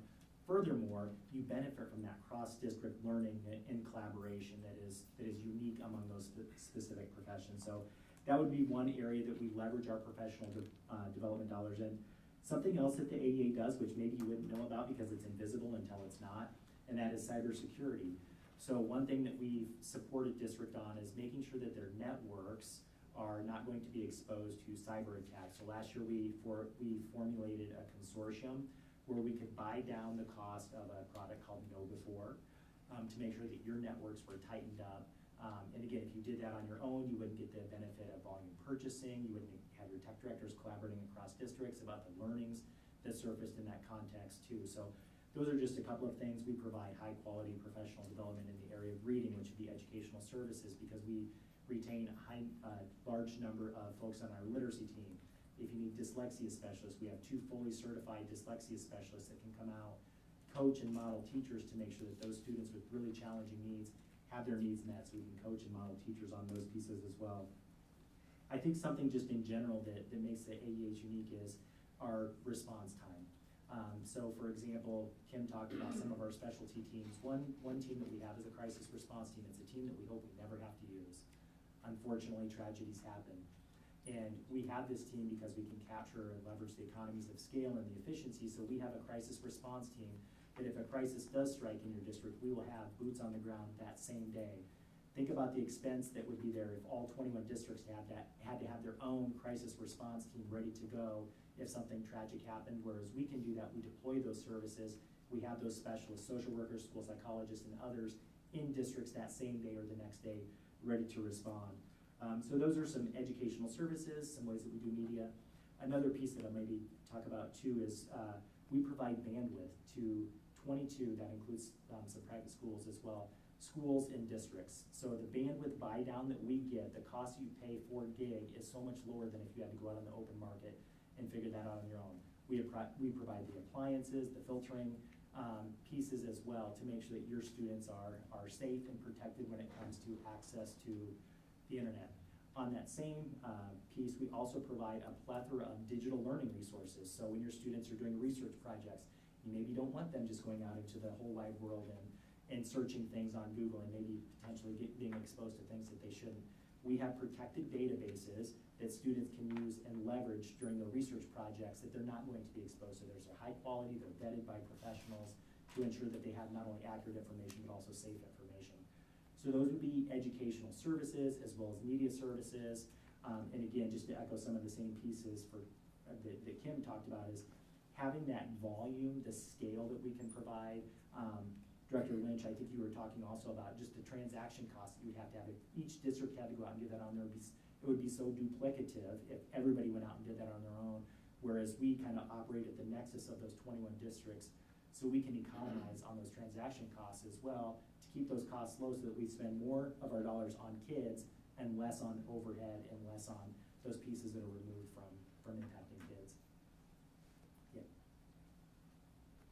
Many of our certified and classified staff are required by state law to do mandatory annual or regular trainings. And I know that the AEA hosts and provides most of those trainings for certificates. What bucket does that fall under? Okay, so if you look at this, and I think you have a front back, but there's a part that has media services and educational services. So if you look at this far right here, it says AEA Learning Online. So the staff in Bettendorf last year engaged in 4,465 trainings with exactly like, so OSHA training, bloodborne pathogens, mandatory reporter training, that would be that bucket right there. So that would be media. And so, I'm not up on the details of the latest developments of the bill, but the original proposal would have eliminated that entirely. Yeah, it would have prevented us from even being in the business. So even if you wanted the AEA to provide those, we would have been prevented. Now the amended bill backs away from that. So now we would have the option if districts decided to contract with us for some of those media and educational services. And then on here is the estimated cost, right? If those services were gone, of what it would cost us. Correct. Which is $113,000 just for those trainings that have to be done before teachers are able to be in the classroom and teaching. That's correct. And they have to be done every year. So that's not just a one-time cost, that's an every year thing. Yes, some of them, like Trainings that the are child By abuse. state law. Yes. The child abuse is every 3 years, Yes. but the rest of those, you're right, are annual trainings. One of the things I want to comment on is that the digital piece. As a teacher librarian and as a person who has been very interested in the success that this district has had in National History Day, if those services were not available, our National History Day program would likely be detrimentally affected.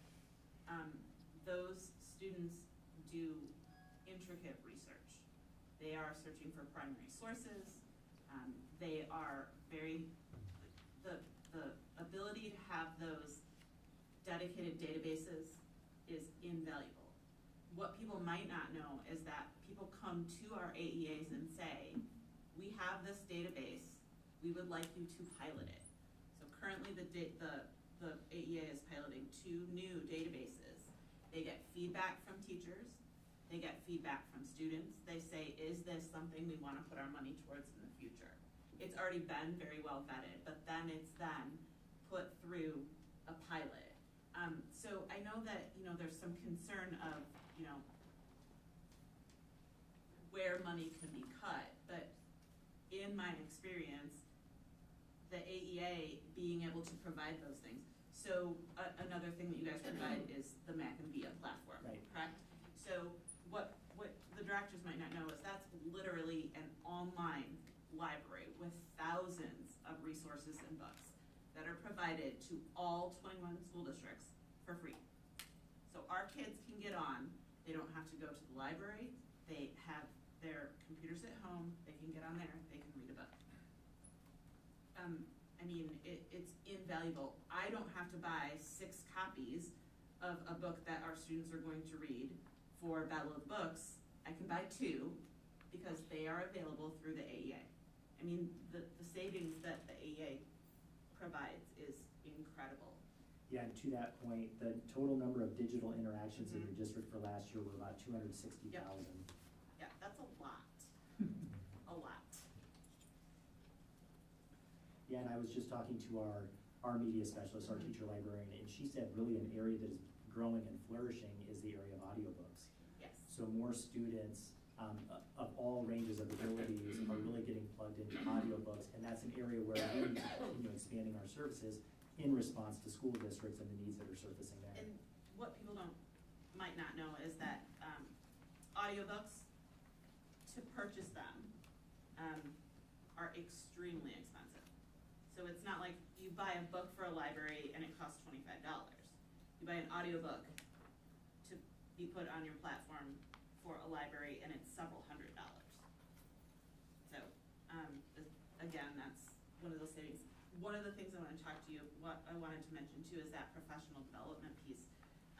At the Media Academy, our teacher librarians here, not only do they collaborate with everybody, but we were able to get a very, very well-known speaker come in and do some work with us. We had Dr. Santos Green come in from the University of Iowa and talk to us about research and research planning and how to collaborate with teachers. Those are things that our district would likely not be able to afford to bring a speaker in like that, so. Thank you, yeah. Yeah, I know she was in recently, so that was She was really well received. Invaluable, yes, Yeah. invaluable, yes. I have a question. Yes.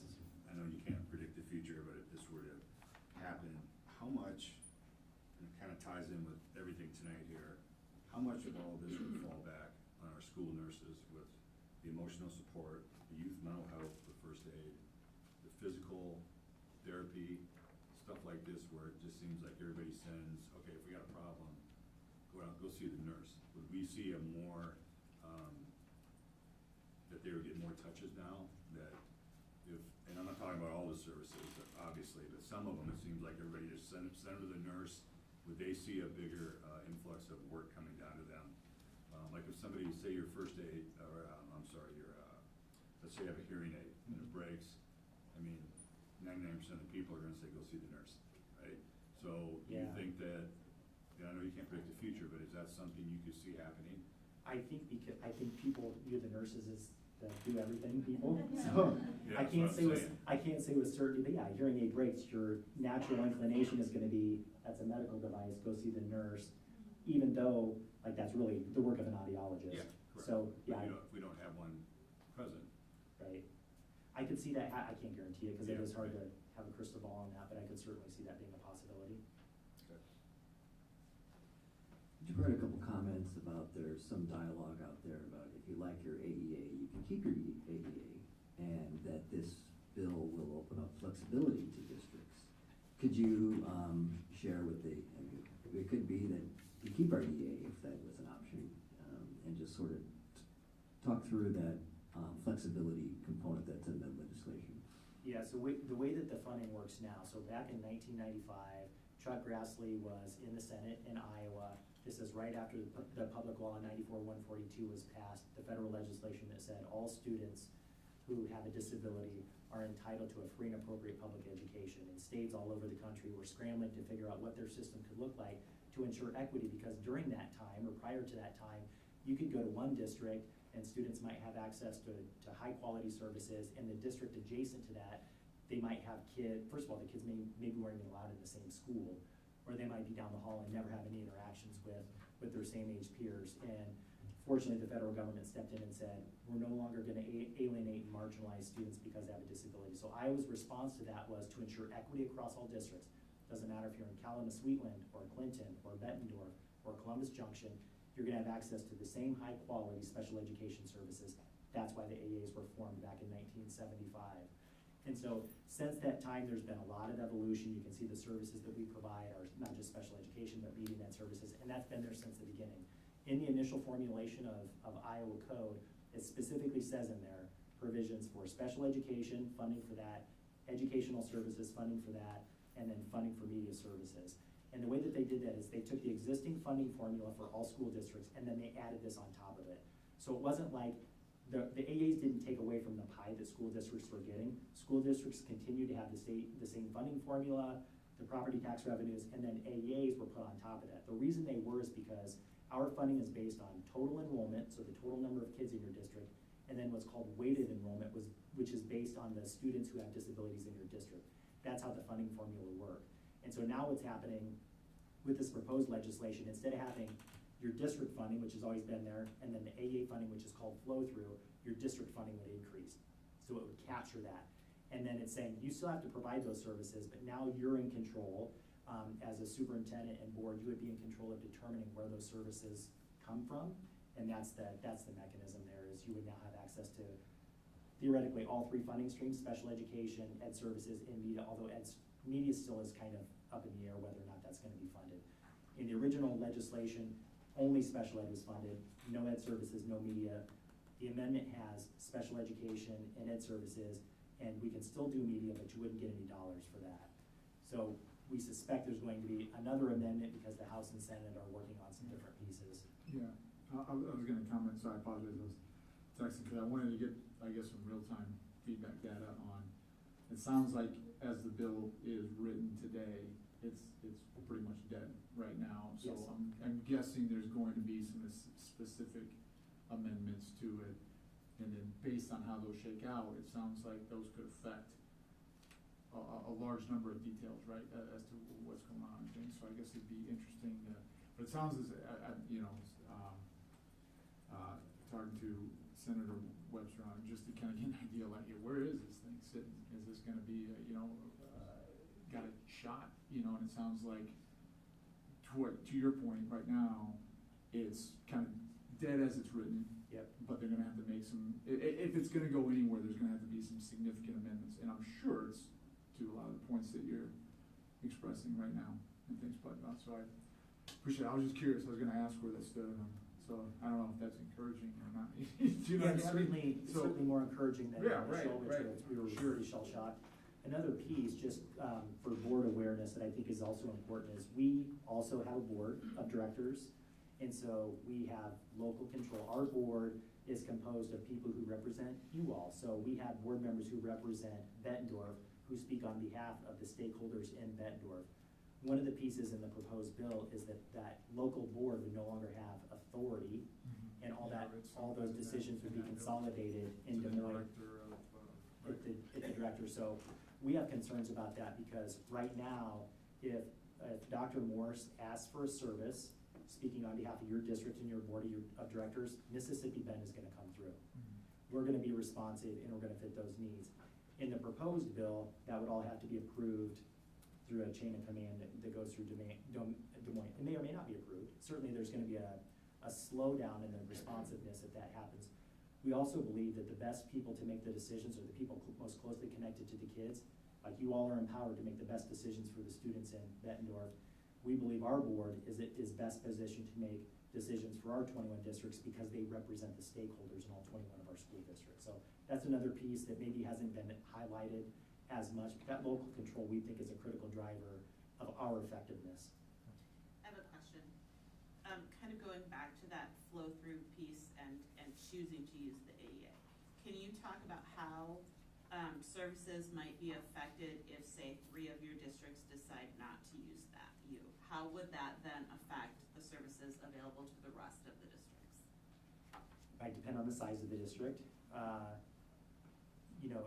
It's possible that 3 small districts would pull out, and they would have some of the very difficult complications that you've all referenced, like trying to hire a 0.3 SLP or a 0.15 audiologist seems not just implausible, but probably impossible. So that could be disruptive, because our concern is equity of services and quality of services for kids. So that would concern us gravely if something like that happened, because rural schools are going to have difficulty finding those services. Plus, as you mentioned earlier, the competition over our high-quality staff would commence from there, and that would create other unforeseen and unintended consequences. If a large district pulled out, or multiple large districts, we would lose efficiencies because of the economies of scale. So because we employ, I think, 56 SLPs, we can do things. If somebody goes on maternity leave, our students are not gonna miss any services, because we can call somebody and we can patch that together. If you're the only SLP in a district and you have to go on medical leave, something happens, you're not there. There is no fail-safe in that situation, like, and that's a realistic scenario, or even if there's just a couple, you just can't patch together enough workable solutions to make sure that kids' services are not missed, and like we've said multiple times, we're federally required to provide those services to kids. Not having staff is not an acceptable reason to not provide services. The other negative impact that would likely occur would be around the specialty teams and services. So because of the economies of scale and the fact that we're able to hire the volume that we can, that gives us some flexibility to make sure staff are highly trained and that they are available to be responsive to some of those really low incidence disability areas that some of our students experience. So we would likely end up providing less of those over time, depending on size of district, number of district that choose to be in or out. So And then that responsibility would then fall back on our correct. district, right? Yes, you have to find a way to meet that need, yes. So it may end up costing us more, correct? I just wanna clarify. It probably would, because it's implausible that you'd be able to hire the fractional staff that you would need. Another example is the assistive technology team that we provide, so communication devices. For individual districts to have to do that on their own, whereas we have this repository of a lot of devices that we can supply to kids. For each individual district, they have to provide those on their own. You'd have such a duplication, and some of the equipment would sit there unused in your district because you have to have it in case a student moves in, and that would be a necessitated service that you provide. So yes, the way we would picture it is we would lose so many efficiencies because of the duplication and redundancy that now we can mitigate. Okay, thank you very much for the input. I live a block or two away from headquarters, so I'm familiar with where you guys work, and I'd like to stop in and visit with you Yes. guys someday, and Please do. maybe take some of the board members with me and have a visit. Yeah, and even, a great team to visit with would be Did you Abby back see there, that? who's a Bettendorf resident, graduate, and lives in the community. But really, all of our staff would be able to shed really precise light on what they're doing for kids every single day in your schools and the difference that they're making. All right, thank you. Thanks for being here. Thank you. I really appreciate it. Thank you. Thank you, guys. Yes, you have a comment? While we're on this agenda item, there were two other items I just wanted to mention / ask about. Have we heard any updates on when an SSA will be set? It's a great question. So our last legislative update, by code, 30 days was last Friday, which, as we know in code, it says they should set SSA at the 30-day mark. What we are hearing in the different groups that I am a part of is there really has not been much discussion at all. So there is no estimated timeline when we might hear when that will That be is released. brought to mind because, as we heard in some of our reports earlier, we are on the cusp of negotiation season, and I'm looking forward to productive negotiations. But we can't have any kind of real negotiation if we don't know what our SSA, what our ceiling is. So we can't really do our negotiations until the state legislature gets that done. Well, that is definitely a big part of it, but then as Director Castro pointed out, this companion piece to the AEA bill is the piece around teacher pay, which obviously will impact districts' budgets, right? And so, as we keep stressing to our legislators, I was working this weekend with a lot of our legislators in our UEN group to try to continue to give feedback as they make progress on some of the amendments. But the other piece we stressed was, when will that SSA conversation start? And the piece, the uncertainty around, I've only seen the 96 million that could be provided for some of those teacher updates, but that's 96 million for across the state. And how is that enough for every district to absorb the increasing costs around salaries? So none of us disagree that teacher pay shouldn't be looked at and improved across the state. It's just those are those big pieces, to your point, Director Lynch, that impact the board around knowing fiscally where we are and what we can, how we move forward in negotiations. And I guess the other legislative comment I wanted to make while we're on this agenda item, in my experience as a public servant and as an observer, deliberative bodies tend to make mistakes when they move too rapidly. And I have been very concerned by the rapid movement of House Study Bill 649. We work every day to try to help our kids understand the harm that bullying does and why it is not acceptable in a school or society. And that bill seems designed to institutionalize a certain kind of bullying. And that it is moving so quickly, I find especially disturbing. I believe it passed out of education committee today, didn't it? That is very, very concerning. Thank you. Those are the two additional legislative questions, observations I had. Very good. Anything else on 6.01? All right. Transition to 6.02. Do we have a motion, please? I'll make a motion for 6.02, approval of the BHS and Bettendorf Middle School access control upgrade. Second. All right. Pause for discussion. Hi, Kurt Pratt. Hello, good evening all. Appreciate your time tonight with all these approvals. This is another one of those projects that's funded through the Governor's Safety and Security Grant.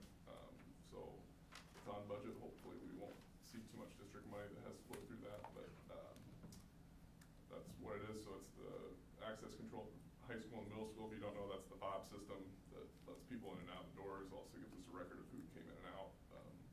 The system at those buildings is probably, give or take, 15 to 20 years old. So it's time to move in a better direction for that. So this work would be done this summer, hopefully, if we can get it approved after it bids. All right. Any discussion on this? Okay. Roll call. Director Frecking? Yes. Director Larkin? Yes. Director Lynch? Yes. Director McGivern? Yes. Director Smithson? Yes. Director Castro? Yes. Director Champion? Yes. Motion carried 7-0. All right. 6.03. Approval of the high school C-wing roof replacement bids. Motion, please. I'll make a motion to approve 6.03, approve Jim Key's commercial roofing's base bid of $385,730 and deduct alternate number 1 for $38.35 for a total cost of $354,895. Second. So that was such confidence. It was good to hear motion. Can't argue with Just those. waiting for my moment. Yeah. Shocking. Mr. Pratt, discussion here. Yeah, so this one came in very well under budget, which is not always gonna be the case, so I don't wanna set that precedent by any means. We'll hold you to it. Got mechanisms on my end too. Yeah. Basically, it's what's called a key roof membrane. It's a kind of cousin to a PVC membrane. It's fleece back, so it's a little thicker than normal, so it should hold up better over the longer term. Making a switch from a built-up roof to this roof, just because the last built-up roof we did was exceedingly expensive. This one will hopefully have about the same lifespan, so again, hopefully I'll come in like that, but. Just in general terms, the material condition of the high school roof, I mean, are you fighting battles monthly? Not in comparison to middle school by any means. Okay, all right. But obviously we've got a bigger middle school question ahead of us that we'll tackle in the. So this is like a phased replacement, getting in front of the problem before we get Correct. Corrective maintenance. Okay, got it. Any discussion here? All right, roll call. Director Larkin? Yes. Director Lynch? Yes. Director McGivern? Yes. Director Smithson? Yes. Director Castro? Yes. Director Champion? Yes. Director Frecking? Yes. Motion carried 7-0. Okay, 6.04, approval of surveillance camera upgrade bids. Motion, please. I will make a motion for 6.04, approve the Tri-City Electric's base bids as follows for the surveillance camera upgrade. And I'm not gonna read base bid 1 through 7, but they were all on there as presented. I'm gonna read all those. No. Any seconds out there? Second. Second, thank you. As presented. Discussion, please. Any questions? Again, this is the governor's safety and security funding. There's a little bit of PEPAL funding mixed in there. We had about $60,000 of PEPAL that were allocated toward this, but the bulk of the rest of that will go toward the governor's safety grant. So we were $20,000 over budget. I have a meeting with Tri-City on Friday to see if there's any choices we could make to kind of bring it back into budget without sacrificing too much, because I do feel this is very important. But that's why I'm asking you to go ahead and approve it over budget, because we do have the ability to shift line items within PEPAL to cover that. But we'll talk with Tri-City, see if there's any options to help bring it back towards budget. How many bids did you get back on that? Just one? They tend to be a little vendor specific, and there's not a lot of people doing the work right now. Correct. Just a question on the middle school, so there's a possibility we're gonna be doing a renovation there, and, you know, putting this amount of capital in that may have to get some portions maybe readjusted. Is that a consideration in the bill to salvage some of the gear, so? Yeah, we would. And actually, for the middle school portion of this, we're actually salvaging some existing cameras and installing new ones in those spots, just because the technology's a little better. And then we'll take those and eventually reinstall them, not included in this portion of the project. But so, yes, long story short, you can pull cameras down and hold on to them and put them back up later. I just, you know, we see so many examples of government doing something and then 2 years later just ripping it out again and throwing it in the dumpster. So if we could mitigate that, that would be of interest. So thank you. All right, any other comments on cameras? All right, roll call. Director Lynch. Yes. Director McGivern. Yes. Director Smithson. Yes. Director Castro. Yes. Director Champion. Yes. Director Freckie. Yes. Director Larkin. Yes. Motion carried 7-0. All right, 6.05, motion please. I move we approve Bill Bruce Builders Inc. bid of $2,709,000 for the addition and renovation of the new Thomas Edison Academy. Second. All right, discussion. Yeah, so, last Thursday was a big bid day.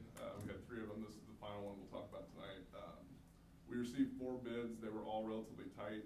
If you look at the bid tab, they're all within, some of them even less than 1% of each other. All of them were less than 10% of each other. Overall project budget, we've had, for those of you who've been on the board several years, we've had about $4.5 million budgeted for this for a long time. Originally, that budget, when I first started, was to build a new building somewhere. We didn't have a site necessarily, but it was to build it somewhere.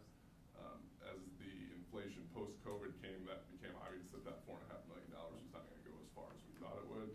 That's why we looked at building the building. Celeste, if you scroll down to the last slide, or the last page.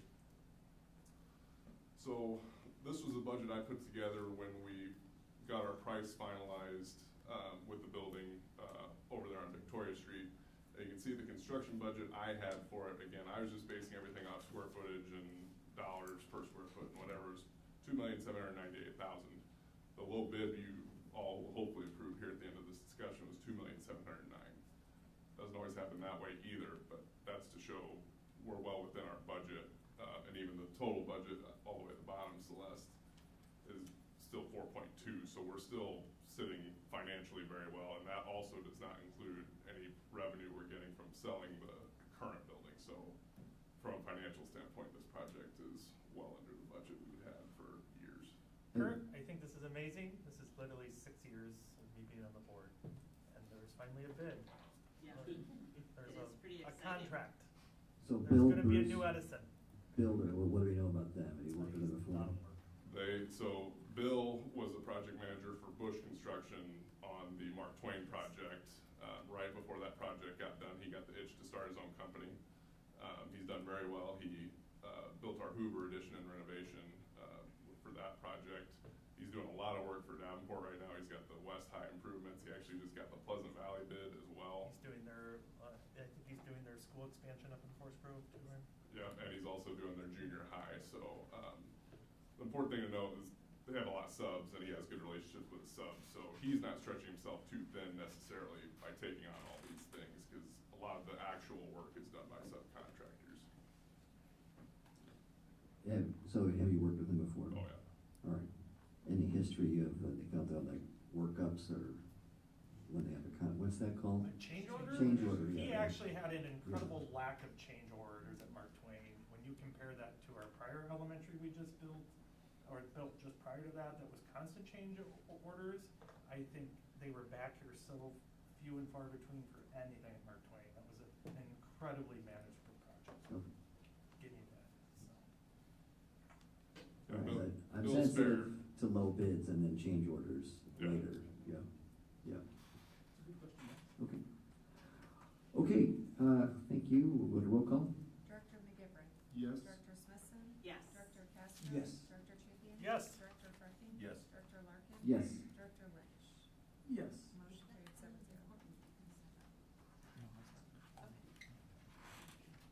No motion needed. For the first read of Well, it says policies. first read, yeah. Oh, but it does have a recommended motion. I think we still do. You're confusing me, Richard. No, Um, Richard, can you talk into your It's- microphone or loudly? so it's people can for hear? first read only, discussion only. So no I motion. do it too. No motion. This is Unless just after, discussion. after discussion, you want to make a motion. I think we There all- was not an intended motion for tonight. All right, we've got three draft policies here. We'll pause for discussion on these. Any thoughts? Just continuing to try to bring our series of policies up within the 5-year review process. These three have very minimal changes to them, but as per your, request and desire to have them come at you the first time and then bring it back for a second read, there are three presented to you tonight. One with no changes, just asking for reapproval. So could we just approve it? Just approve it in 2 weeks? At Sounds any, good. or can we do it now? Well, I I'm wish, just thinking but- that a bit. Okay, got it. All right. We'll I'd approve it rather in not 2 weeks. add an action item, but Got it. All right, we'll just approve it in 2 weeks. All right, 7.01, upcoming calendar, and we, Actually. So we have 6.7. yeah, thank you. Thank you. oh, yeah, it's hard, I'm just reading my. No, no, I got you. Yeah. 6.07, the minutes change. Yes, so we open for discussion? I think it's just about what is it that, Yeah, what's your concern? yeah, what's the So concern? the that you want concern to is reading over, so following last week's, this is specific to this special board meeting On the on the 30th? 30th. Yep. Because following the meeting, I went back, in my mind, I thought, oh, I'll just go watch the tape, because usually these are filmed, but we can go back and watch the recording. And I didn't see that, and so then I'm like, well, I'll wait for the minutes, because there were just some points in the discussion that I wanted to go back and refer to for my own purposes. And then when I saw the meeting minutes here, all it seems to be captured is just the statement that was read, a move into recess and then a vote. And I feel like there was a lot of relevant discussion that was had. And then also there was, and I believe it was referenced earlier, and I cannot recall if it was BEA or who had stated it, but there was public comment at the end as well, in that last 3 minutes. And thinking back on it, I believe that there was, it seemed to be some confusion maybe, or some issue on whether we should move to closed session or we should not move to closed session. And it seemed like or I guess you could call compromise, or the decided path forward was to say, well, we're not gonna move to closed session, but we will give you 3 minutes of public comment. And then, so all I'm getting at is I don't see anything on this, I don't see the transcript, so that was my concern, my issue.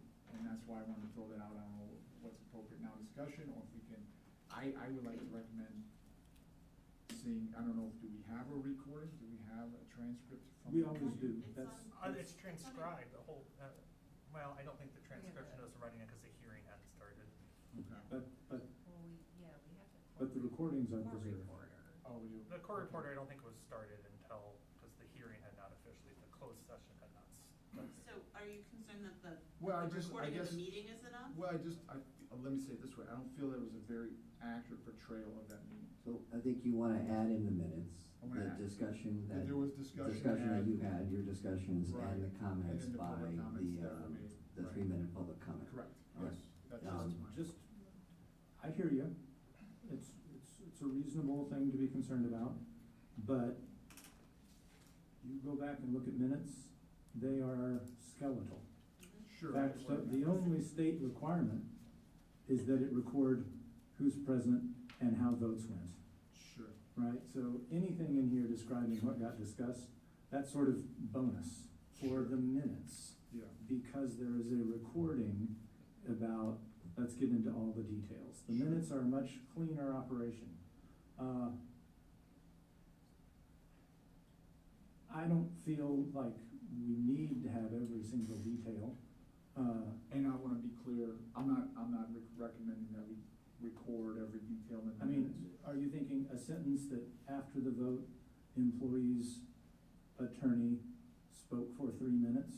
Sure, yeah, and that way, if anybody were interested, I mean, I'm assuming is that public I available? would presume so. I mean, it's all on Yeah. the recording, so. Yeah. Where do you find, where do you find? Is Yeah, that on it's the- live streamed and it's on the YouTube channel. Was Yeah. it live streamed or not? Yeah, so, I don't think this one is live streamed. yeah, that was the issue, I couldn't go back and, look at that. But if that sentence does the job, I'm good with that. Well, yeah, I mean, I'm not sure, the reason, again, understand that my drive here is transparency, right? My drive here is, it's apparent that had a ripple effect, if you will, right? You know, but for transparency's sake, somebody goes back and look at the minutes, and they can say, do I wanna go on and look in more detail as to what occurred, right? And so then my issue was like, cause I understand, I went back and looked at the minutes, and I'm not by any means, saying let's change course here and make those, really detailed or word for or anything like that. But at least have the what was involved, so that if somebody does see, oh, well, I wonder what was discussed there, they can go back, and look at that on the recording. So I think a solution here, maybe we can try and capture what the attorney said in short paraphrase and some of your comments and others, and capture some of that data, so there was more to the meeting. Sure. And then we can revisit those minutes in the next meeting. Does that sound? Yeah, that sounds good. That sounds good. That sounds good. Okay. Go ahead. Or we can vote on that. I mean, you could go back and amend every set of minutes. That's not what he's asking. Ever made. In this particular situation, that's why, and again, it goes back to transparency. And I believe, I don't think there's anything inaccurate in the minutes. No, I It'd understand. be like me saying, well, I want my exchange with the attorney being in there. I mean, I know it happened. It wasn't a closed meeting, it was an open public meeting at that point. This room was full of people. That's why I guess I'm just kind of on this fence where I'm like, how often do we go back and amend Yeah, stuff? I would worry about that, and I would also say that It's a skeleton, or what word did you use, Richard? Skeletal. Skeletal. Yeah, it is. And that's the it word I should was be a looking for. skeletal. It shouldn't be like, this person said this No, person said this. I think it can still be skeletal, it's just recognizing that it happened, that there was discussion on, there was more than certain just look for more paraphrased, a few more bones, if you will, that certain things And happen. it's a case by case, but again, that was something that came up earlier in comments. Well, we decide. Well, I know Yeah. what I'm saying, Yeah. what was in there before. Right. Who decides that? Our board secretary, the woman we have charged with that task. Yeah. And then ultimately we've decided, and then the board president sends it. Yeah. I move that we approve the January 17 and January 24th, 2024 minutes. Notice what's missing from that motion. Noted that. What's, Do we need a second part? Well, and then Because I know that, essentially tabling the 30th, then we'll revisit in the next meeting. Okay. I just have one more question. So if you want to amend the minutes from the 30th, how do you go back 2 weeks after the fact or a week after the fact and amend, or 8 days? How do you amend them per whatever was verbatim said? I didn't necessarily, I think you said it well. Yeah. If you want to say how you said it. Yeah, it's just capturing that the AA lawyer spoke, maybe a sentence or two what they said. I'm sorry, the ISEA lawyer spoke as a short paraphrased, a sentence or two to capture those comments. A sentence or two, what you said, you talked a lot during that, then, That there was discussion. I think we're talking just adding a couple sentences to the minutes in general terms, that these events happened. I think that's all we're looking to capture. Plus, I would like to know why there was not live streamed. There were people that were interested in watching that meeting. It was not live streamed. We did a lot of personnel discussions, direct personnel discussions about personnel. We usually don't discuss personnel issues in an open meeting or a special meeting. That concerns me as well. So I think I just like the legal interpretation of why we discuss a lot of personnel situations in a special meeting and why it was not live streamed. We don't generally live stream special meetings. We don't live stream board workshops, we don't live stream our I just wanna special say that meetings. we are in a conversation topic about meeting minutes. Yeah. We're not, Okay. we are Yeah. not an agenda topic about board Right. procedures. It was just a sidebar question. It's in a lot of people's minds. Once again, we are an agenda topic about meeting minutes. We are not an agenda topic about board procedures. Let's call the vote. Should we call the Okay, question I and call think the we'll vote? call second on the motion. Can I hear the motion again, please? Approve the January 17th and January 24th, 2024 minutes. Thank you, Richard. And did we get a second? I will second. Second, It's fine, okay. If nobody else has. There we go. All right, roll call. Director Smithson? Yes. Director Castro? Yes. Director Champion? Yes. Director Franking? Yes. Director Larkin? Yes. Director Lynch? Yes. Director McGivern? Yes. Motion carried 7-0. Okay. All right, now the upcoming calendar. Now, what happens with the January 30th minutes? Have we determined that? So Obviously, we have to approve them at some point. they'll They be just come back. edited, and then they will be forwarded in the agenda for next meeting for discussion Approval again. And if we're still certain, if we're still some dissatisfied and want more discussion, we go through this process again in 2 weeks. Thank you. Yeah. Until we get it sorted out that we have consensus on that. Thank you. Yeah. Okay. Colleen, is there anything we can do to help you with that? No, I think Okay. Thank you. One addition to the calendar, the 22nd Board Development Workshop, that's the financial, and I'm looking forward to that, so that's gonna be a good one. Maybe a cafe latte before the meeting, but, so anyway, just for your calendar, we got back-to-back, 21 and 22 to brief your families and let them know about, in 2 weeks. I'll send a memo. Yes. Okay. And now we're going to, maybe should we just pause for a minute? Yeah, So so, why don't we take, yeah, usually we pass the motion and then we okay. give it a chance. All right, motion for closed session. I move we enter into closed session pursuant to Iowa Code 21.5 sub 1 sub C, which allows for a closed session to discuss strategy with counsel in matters that are presently in litigation or where litigation is imminent, where its disclosure would be likely to prejudice or disadvantage the position of the governmental body in that litigation. Second. Second. All right, and do we vote now or do it? Okay, and then we'll do a roll call. Director Castro? Yes. Director Champion? Yes. Director Franking? Yes. Director Larkin? Yes. Director Lynch? Yes. Director McGivern? Yes. Director Smithson? Yes. Motion carried 7-0. All right, thank you to the audience tonight.